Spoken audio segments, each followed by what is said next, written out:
Coach Brian here with Northwest Elite Spirit. Welcome back. If you haven't hit that subscribe button, do that now. We are coming at you from the Lacer Cave, a cave where it is said that a tribe stayed about 6,000 years ago here in the Gifford Pinchot National Forest. And once again, I'm talking about A Separate Reality by Carlos Castaneda. And in this excerpt, Don Juan is talking about a warrior versus an average man. Years ago, Don Juan told Carlos that to be a warrior, he had to follow a path with heart, and that a warrior knows a path has heart when one is one with it, and when you experience great peace and pleasure traversing its length. And that the things a warrior selects to make his shield are the items of a path with heart.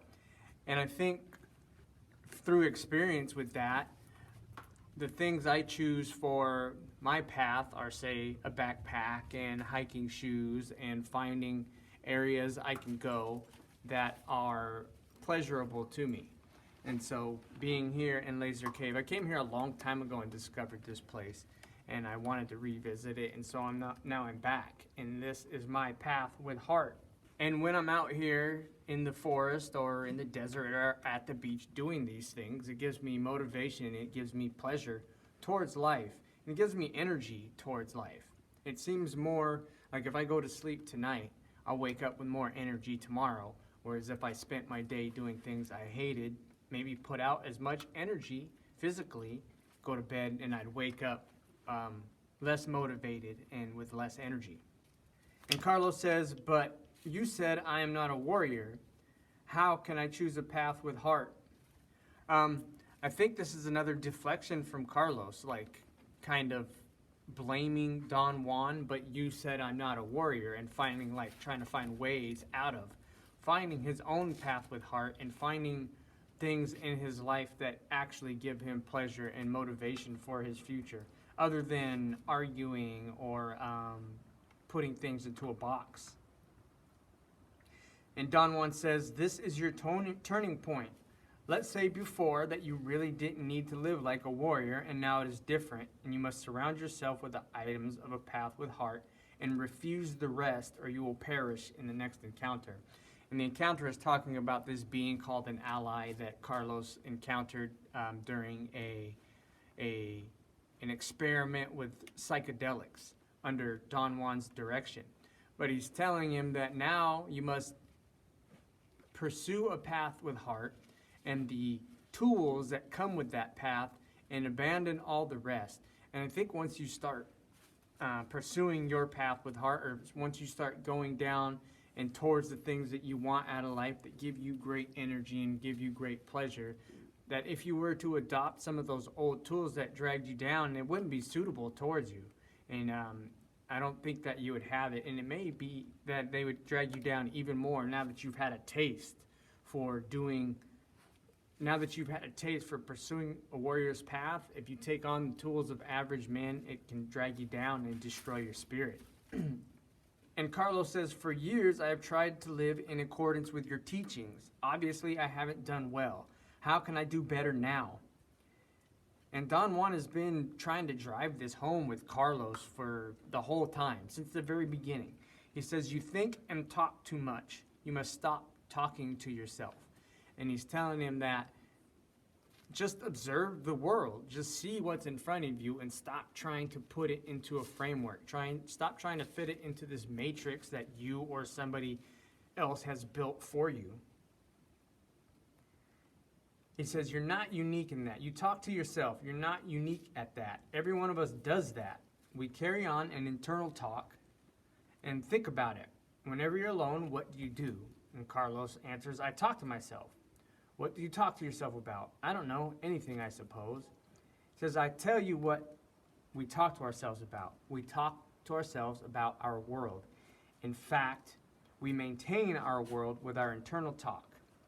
Carlos asks, how do we do that? And he goes on to say, whenever we finish talking to ourselves, the world is as how it's supposed to be, or how we arranged it in our head. And not only do we maintain the world by our internal talk, we also rekindle it. We also fertilize where we're at and where we're going with our internal talk.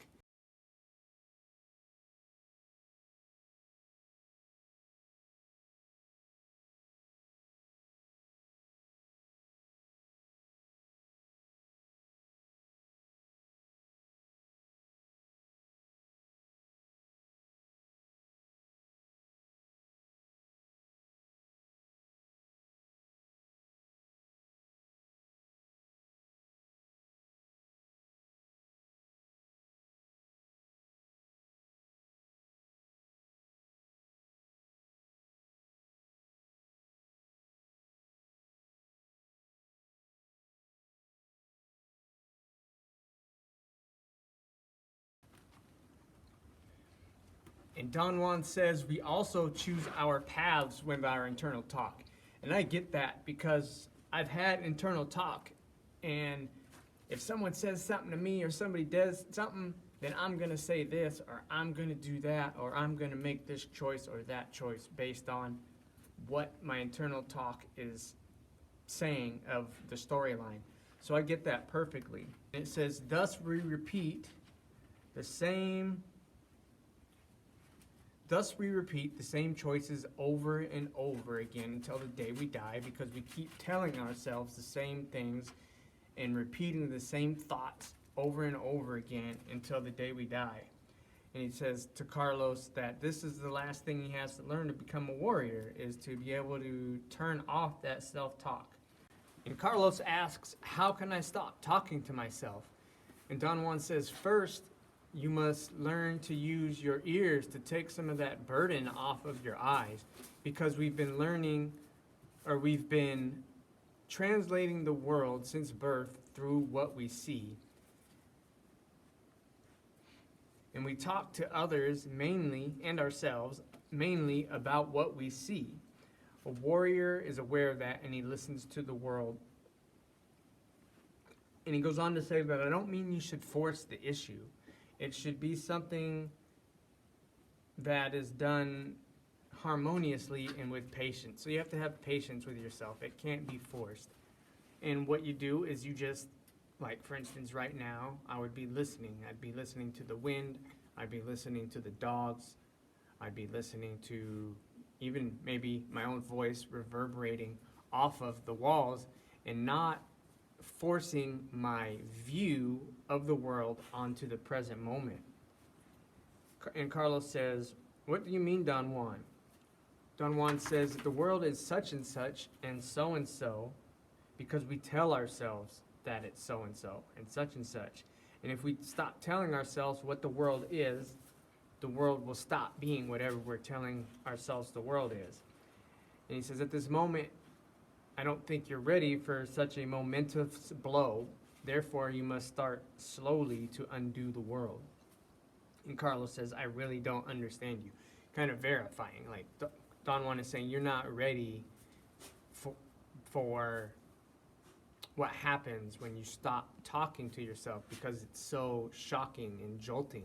And you're not ready for it, so you have to start slowly. And again, you do that, like we can hear the dog snorting in the background. We're listening to things like this and just letting the world come to our ears as it is. He says that your problem is that you confuse what people do with the world, and we all do that. Like, well, there's that phrase, well, that's just the way the world is. That's just the way things are. And if we examine when we're saying that, it's normally about how people in the world act and what people in the world do, and it's not necessarily how the world itself is. And he says, what people do is rightfully important, because of course it's important. It affects you, it affects them, it affects everything around us. But these things are only a shield. We never learn that the things we do as people are only shields, and so that we can pay our bills and be warm or be entertained. But these are simply shields against the forces around. It's like this cave would be a shield against animals or the wind or the heat. And we never learn that the things people do our only shields, yet we let them dominate and even topple our lives. So we've let jobs ruin our lives. We've let marriages or the way people act in a marriage ruin our lives. We've let friendships ruin our lives, or whatever it is, by grasping on to these things that are only shields and they are not the world. Pay attention here. Don Juan says that the world is all that is encased here, life, death, people, the allies, and everything that surrounds us, and that the world is incomprehensible. We won't ever understand it, and we won't ever unravel its mysteries or secrets. So we must treat it as it is, a mystery. And the average man doesn't do that. The world is never a mystery for him, and he's basically saying that men think they know it all, or they strive to believe that they know it all. And that when a person gets old, they believe that an average person gets old, they believe that they have nothing more to live for. And that an old man has exhausted nothing. He hasn't exhausted the world, he's only exhausted what people do in the world. But in his stupid confusion, he believes that the world has no more mysteries for him. And what a wretched price to pay for our shields.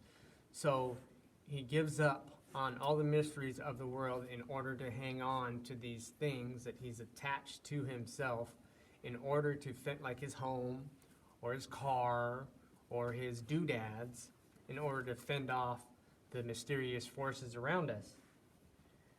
The things that people do cannot under any condition be more important than the world. Thus, a warrior treats the world as endless mystery, and what people do as endless folly.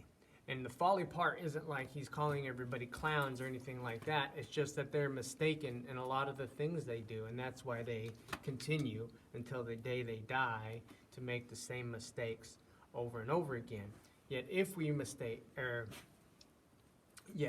we approach each moment as a mystery, even this one now where I know the camera person and I have these dogs that I live with and I'm in a place I've been before, this very moment is a mystery, and who knows what comes next. Once again, I'm Coach Brian with Northwest Elite Spirit. You can find my library recommendations, my blog, my shop, and paid plans at northwestelitespirit.com. The link will be in the description.